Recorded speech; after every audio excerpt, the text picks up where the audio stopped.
Hello everyone and welcome back to the Cozy Chair and happy Martin Luther King Jr. Day. Did you know that today is a holiday? I hope that you know that, and I hope you'll go back and listen to I Am Martin Luther King Jr. That book will help you know why we are celebrating today. So, today I'm going to read another book about the Civil Rights Movement, but before I do, it's time to play our game of Who's Watching? So here we have Nico and Millie. Everybody say hello, hello! I'm so glad that you are here. Now, Martin Luther King Jr. did some amazing things. But you know what? He didn't work alone. That's what's amazing is when somebody changes the world, it's usually because there are other people there helping. And I'm going to tell you today all about young Rosa Parks. And this is part of the Character Counts series, and they have different pillars of characters. So this one is the pillar of fairness, and we can see this one up here about Martin Luther King. His is the pillar of respect, and these books are really fabulous. They're super easy to read and great for kids your age to understand why we have holidays like today. So I hope that you will enjoy this book.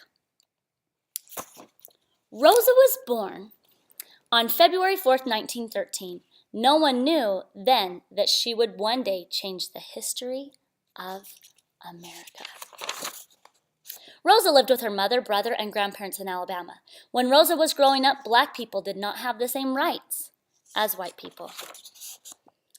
In those days, schools were different for black children and white children. White children went to better schools. They had heated classrooms and new textbooks.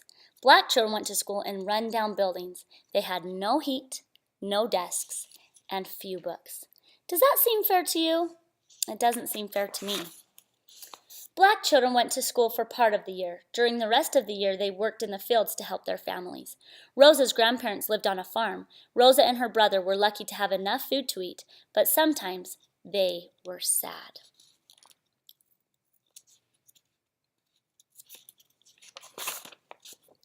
African Americans were not always treated fairly or kindly. Sometimes they were afraid. Some white people, like members of the Ku Klux Klan, tried to hurt black people by burning down their houses and churches. Many innocent people were killed. Rosa's grandfather remembered these hard times. When Rosa was growing up, she liked to listen to her grandfather's stories. Her grandfather taught her to respect all people, no matter what color they were. Rosa learned a lot at this school she attended, but Rosa had to leave her school to take care of her sickly grandmother. In 1932, when Rosa was almost 20 years old, she married a man named Raymond Parks. He was a good man who helped Rosa finish high school. They lived in Montgomery, Alabama. Both became members of the NAACP, which is the National Association for the Advancement of Colored People. This group worked for civil rights. They wanted all people, no matter what color, to treat each other equally. Rosa worked hard in the NAACP. She knew that the black people were not treated fairly, and she wanted to do something about it.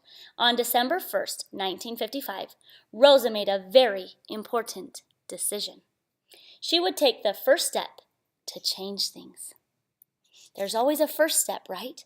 When we want to change something, we just have to begin.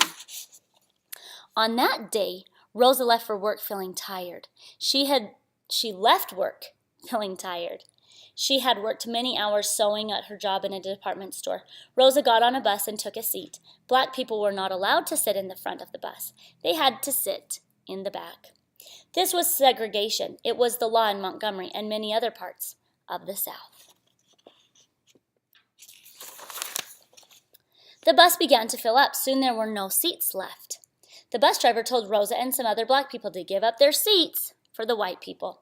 Rosa was the only one who did not follow the bus driver's orders. The driver told Rosa he would have her arrested if she did not get up. Still, Rosa would not move. Do you see how powerful that is? She is not going to be moved. Rosa Parks was arrested and taken to jail. She was told to pay a fine. When Rosa was released from jail, she decided not to pay the fine. Instead, she fought to change the unfair bus law. Many people were ready to fight segregation, but Rosa took the first step. See, even going to jail did not stop her. Rosa and her friends organized a boycott. A boycott is when many people come together and refuse to buy or use something. All the black people who usually rode the bus to work agreed to walk instead. This meant that the bus company would lose money. Do you see how powerful that is? They're not fighting them. They're not using their fists or hitting or being violent. They're just boycotting. It's their way of being peaceful about it. An important minister helped tell people about the bus boycott. His name was Martin Luther King Jr. He told people to fight for what they believed in, but to do it peacefully. Remember how we read about him? He was so powerful, wasn't he? While the boycott was going on, Rosa's lawyers took her case to the Supreme Court. That is the highest court in the United States. Rosa's lawyers said that Rosa should not have been arrested. They said that segregation on buses should be against the law because it treats black people unfairly. The bus boycott lasted for more than a year. Think about it. All those people were willing to walk to work.